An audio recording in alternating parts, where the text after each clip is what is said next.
Bom dia a todos. Obrigada, Neise e Lutz, pelo convite para estar aqui. Acho essa iniciativa talvez a iniciativa mais importante do ano.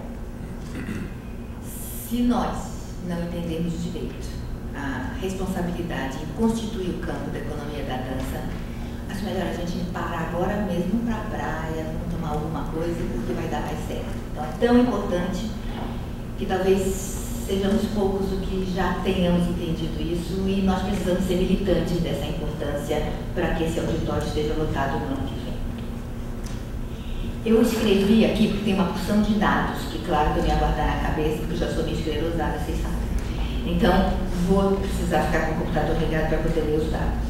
Então, primeira coisa é a seguinte: essas conversas sobre os benefícios gerados pela economia da cultura, elas já estão espolgando aqui e ali já faz um tempinho.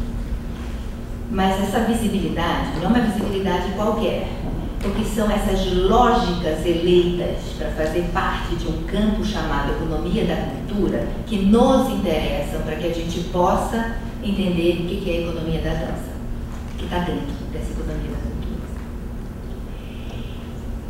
Eu trago um texto do Francisco de Oliveira, do Chico de Oliveira, nosso sociólogo, para que a gente entenda o que é campo, para que a gente possa tratar a economia da dança como um campo. E o Chico de Oliveira, num texto recentemente publicado, agora mesmo em 2007, um texto que se chama Política numa Era de Indeterminação, Opacidade e Reencantamento. Nesse texto, ele cuida de explicar o que é campo em política. E eu vou pegar o que ele diz, o que é campo em política, para a gente poder trazer para entender o que é campo na economia da dança como um campo. Ele diz o seguinte: ele diz que quem impõe a agenda no campo, ou seja, quem impõe a agenda de questões, faz o seguinte: não apenas monta o campo, mas obriga a todo mundo que está no campo a responder ao que está montado. Então ele diz assim: impor essa agenda não significa necessariamente ter êxito, ganhar a disputa antes, mas significa criar um campo específico dentro do qual o adversário é obrigado a se mover. É nesse sentido que eu acho que a gente precisa procurar entender os dados que estão dentro da economia da cultura e já divulgados. E lembrar o seguinte: os dados não são objetivos. Nenhum dado é objetivo, mesmo quando ele é exclusivamente numérico, porque o dado responde a uma pergunta, e essa pergunta tem um recorte, e esse recorte foi escolhido por alguém.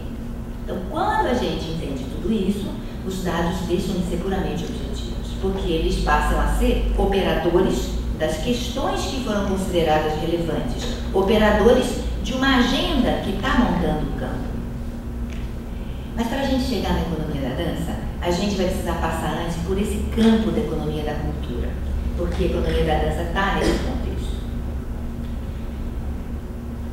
Foi no pós-guerra que a economia da cultura começou a se delinear como um campo, mas o interesse só foi mesmo mais relevante a partir dos anos 70.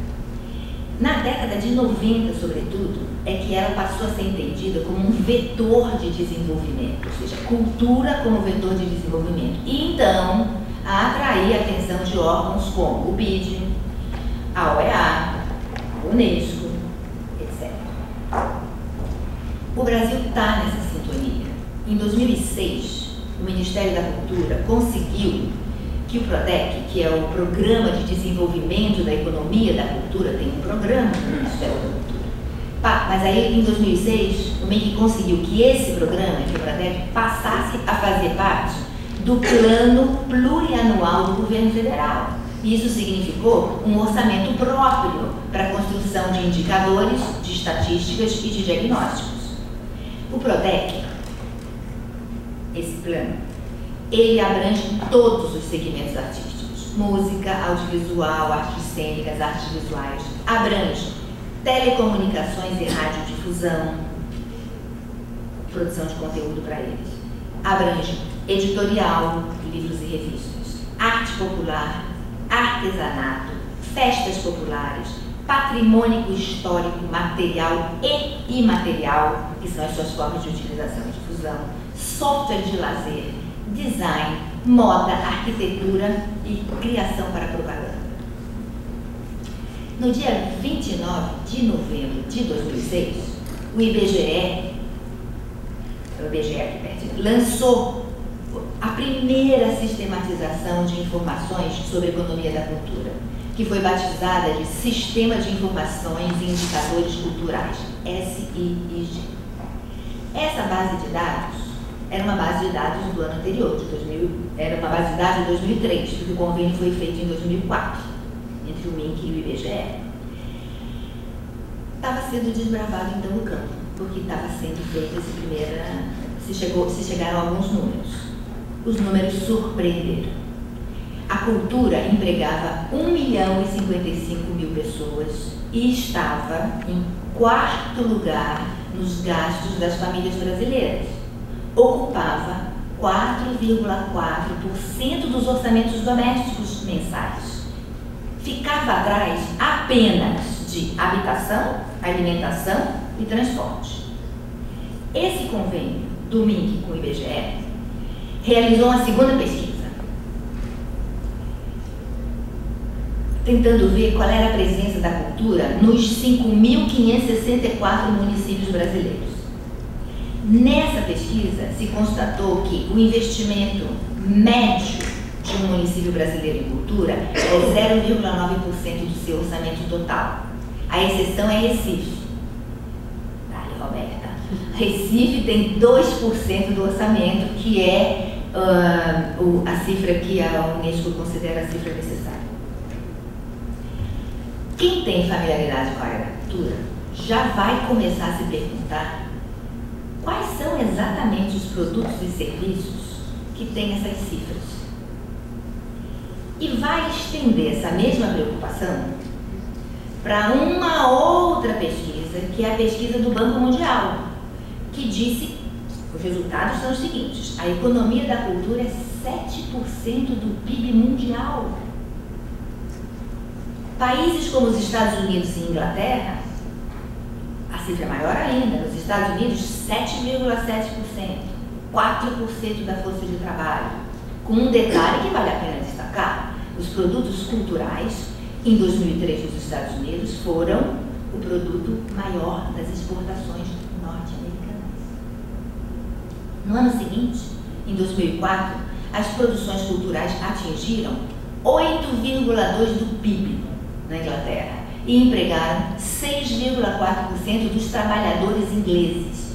E desde 1997, essa cifra cresce 8% ao ano. São resultados muito positivos. Tão positivos que levaram o governo inglês a criar em 2006 um ministério, o Ministério das Indústrias Criativas. No Brasil, o ex-ministro Gilberto Gil fez desse tema uma das suas prioridades de gestão. O BNDES criou um departamento para a economia da cultura. Ou seja, há uma indicação de que o BNDES, onde nós estamos, identifica um potencial de expansão para esse campo do Brasil. E que o BNDES está se voltando para facilitar os financiamentos públicos e privados, produzir infraestrutura como tudo aquilo que precisa para que a produção cultural se intensifique, que são capacitar os agentes, regulamentar, profissionalizar os envolvidos, etc. A economia da cultura já interessa as universidades. Por exemplo, no Rio Grande do Sul, já é a terceira edição do seu curso de especialização, pós-graduação em economia da cultura. Aquele PRODEC do MINC, além do convênio com o IBGE, que está confirmado em 2004, e que produziu essas pesquisas das quais eu estou falando, ele também trabalha com o SEBRAE, com o IPEA, com o BID. Agora, em 2008, o IBGE e o MINC revelaram os seguintes indicadores: 320.000 empresas atuam no setor cultural. Isso representa 5,7% do total das empresas do país. Essas empresas geram 1,6 milhões de empregos na área da cultura. E isso significa 4% dos postos de trabalho disponíveis no Brasil. Agora, cuidado, vocês vão se assustar com esse valor. O salário médio praticado nessa área da cultura são 5,1 salários mínimos. 47% superior à média nacional. Ou seja, na cultura ganha-se mais do que em todas as outras áreas. É uma beleza. Vocês não sabem, mas é uma beleza.